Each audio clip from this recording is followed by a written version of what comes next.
नमस्कार मु जगा सागर खबर एई स्पेशल रे आपनकु स्वागत। नुआपड़ा जिल्ला रे पुलिसर बड़ सफलता। कोमना अंचल रे अवैध मादकद्रव्य विरोधी अभियान को जोरदार करिछि पुलिस।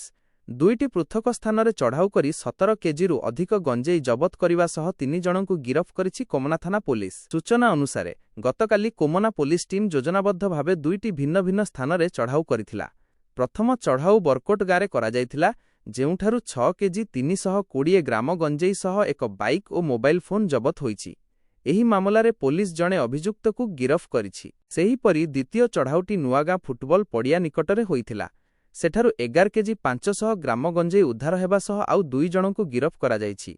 सेमानंको पाखरु मध्य गोटिए बाइक एवं मोबाइल जबत होईछि। मोट 17 केजी 820 ग्राम गंजेई जबत करिबा परे पुलिसर समस्त अभियुक्तंकु कोर्ट चालाण करिछि।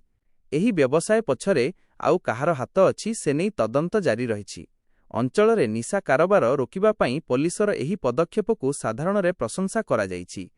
निरपेक्ष खबर सबुबेले आपणक सह। ब्यूरो रिपोर्ट सागर खबर। नमस्कार, आपण देखुछंती सागर खबर। सत्य एवं सठिक सूचना पई आम चैनल को लाइक और सब्सक्राइब करंतु एवं एही वीडियो को शेयर करी समस्तंक पाखरे पहुंचांतु। धन्यवाद।